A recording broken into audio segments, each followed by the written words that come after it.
क्या ये जीवन कुछ पाना है या ये जीवन कुछ खोना है? क्या ये जीवन वो है जहां हमें परमात्मा के पीछे जाना है या हमें स्वयं को अपने स्वप्न के पीछे दौड़ाना है?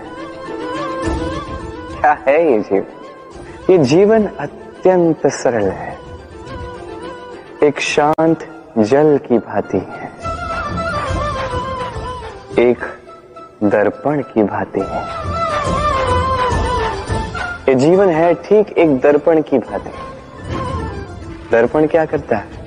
आपको वही दिखाता है जो आप करते हैं। आप मुस्कुराकर दर्पण में देखिए, दर्पण आपको आप ही का मुख दिखाएगा मुस्कुराते हुए। आप रूठ कर दर्पण में देखिए, दर्पण आपको वही दिखाएगा। आप खिलखिलाकर दर्पण में देखिए, दर्पण आपको वही दिखाएगा। यही है जीवन, एक दर्पण की भांति। ये मत सोचिए कि इस जीवन ने आपको क्या दिया है। सोचना ये है कि आपने इस जीवन को क्या दिया। यदि आप इस जीवन को सुख देते हैं, आनंद देते हैं, प्रेम देते हैं, तो ये जीवन भी आपको सुख, आनंद और प्रेम ही देगा।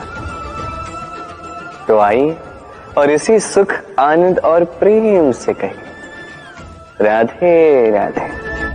कन्या स्वयं ही लक्ष्मी होती है।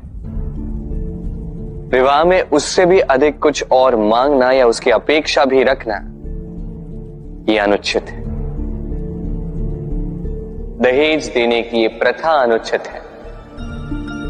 और ये सोच कि विवाह में दहेज देना ये आपका कर्तव्य है, ये सोच मूर्खता है। विवाह ऐसा होना चाहिए जहां व्यक्ति मन में अपनी पत्नी को स्वीकार कर ले, उस कन्या को स्वीकार कर ले पूर्ण रूप से। वही होता है सच्चा प्रेम। कहा जाता है व्यक्ति को अपने चरण दृढ़ रखने चाहिए, कि जहां चरण होंगे उसी के अनुसार मार्ग होगा, उसी के अनुसार लक्ष्य भी होगा। किंतु क्या केवल इन चरणों पर ध्यान देना ही पर्याप्त है? नहीं, इससे कहीं अधिक महत्वपूर्ण होता है आचरण।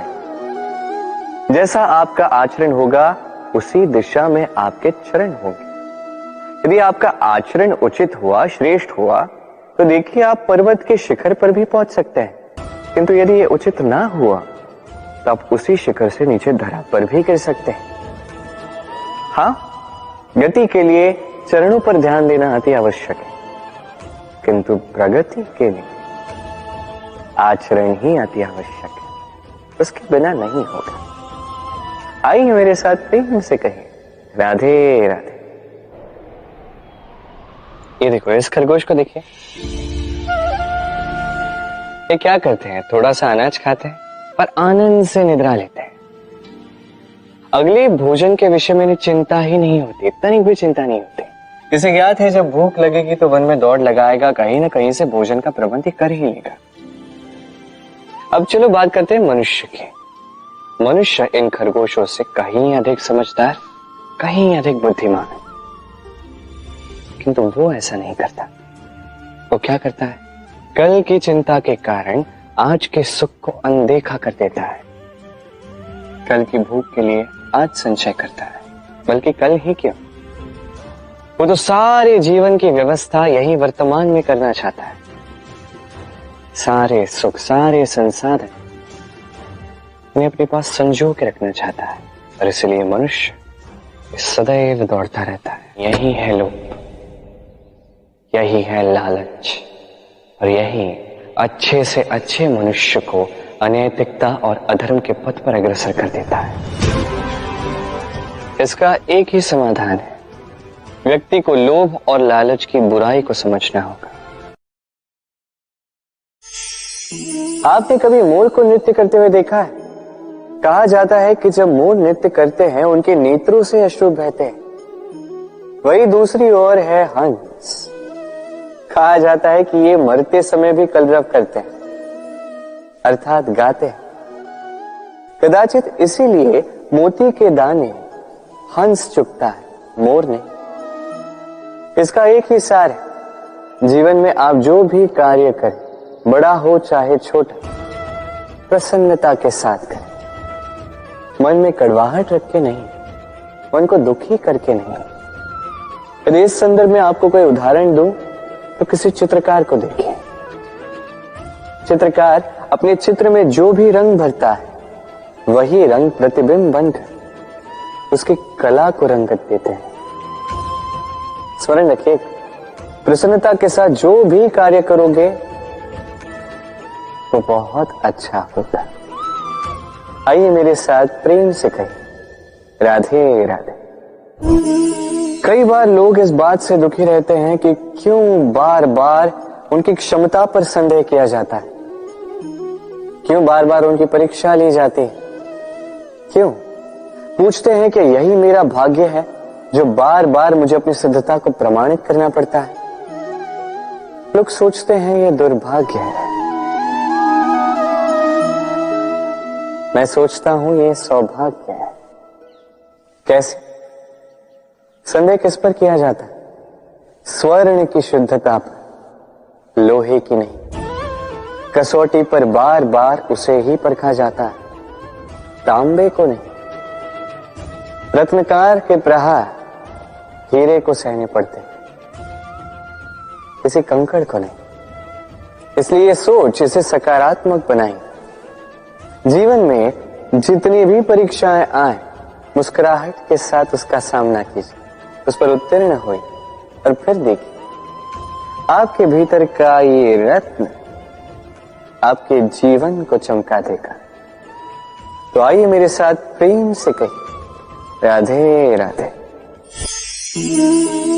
संसार को यह भ्रांति है कि सब कुछ भाग्य से ही मिलता है, किंतु भाग्य, प्रारब्ध ये तो सबके लिए समान ही होता है। ये तो पाने वाले पर निर्भर करता है, उसकी आकांक्षाओं पर निर्भर करता है, महत्वाकांक्षाओं पर निर्भर करता है, स्वभाव पर निर्भर करता है कि वो उसका क्या करता है। देखिए, प्रसाद जो है, प्रसाद सभी को दिया जाता है, किंतु उसका उपभोग किस प्रकार करना है ये व्यक्ति पर निर्भर करता है। आपको उदाहरण देता हूं। चलिए, दो व्यक्ति है, दोनों को मैंने एक एक माटी का ढेर दिया। उसका वो क्या करते हैं? एक व्यक्ति उसके छोटे छोटे गोले बनाता है और आते जाते व्यक्तियों को फेंक के मारता है, हंसी ठिठोली करता है, उनके वस्त्र मैले करता है, उसे बड़ा आनंद आता है। वही दूसरा व्यक्ति उस माटी के ढेर की अपने लिए एक झोपड़ी बनाता है। वो झोपड़ी जो धूप में, वर्षा में, तूफान में उसकी सुरक्षा करेगी। हाँ, ये भाव बदलिए, ये अत्यंत महत्वपूर्ण होते हैं। प्रेम में भी ये भाव महत्वपूर्ण होते हैं। प्रेम चाहे मित्र से हो, माता पिता से हो, भाई बहन से हो, पत्नी से हो, कोई भी हो। स्मरण रखिए, ये भाव ही है जो आपका भाग्य निर्धारित करते हैं। तो आइए और मेरे साथ प्रेम भाव से कहिए, राधे राधे। सब कहते हैं, मैंने भी कहा है कि व्यक्ति जिस संगत के साथ बैठता है वैसा ही उसका स्वभाव हो जाता है। ये सत्य है, किंतु ये अर्ध सत्य। हाँ, वर्षा की बूंद जब सर के मुख में जाती है तब वो विष बनती है, वही जब सीप के भीतर जाती है तब वो मोती बनती है। किंतु व्यक्ति का स्वभाव ये अत्यंत महत्वपूर्ण होता है। किसी पुष्प को देख लीजिए, उस पुष्प से जुड़े उन कांटों को देख लीजिए। सहस्त्र वर्षों से ये कांटे पुष्प से जुड़े हुए हैं, किंतु आज भी चुभते ही हैं, पीड़ा देते ही हैं, सुगंध नहीं देते। क्यों? क्योंकि चुभना कांटों का स्वभाव है। ये समझ जाइए। सर्वप्रथम अपने मन के भाव को बदलिए, तत्पश्चात संगत का स्वभाव बदल सकते हैं। और यदि ऐसा आप करेंगे तो आपका संसार प्रसन्नता से भर जाएगा। तो आइए और मेरे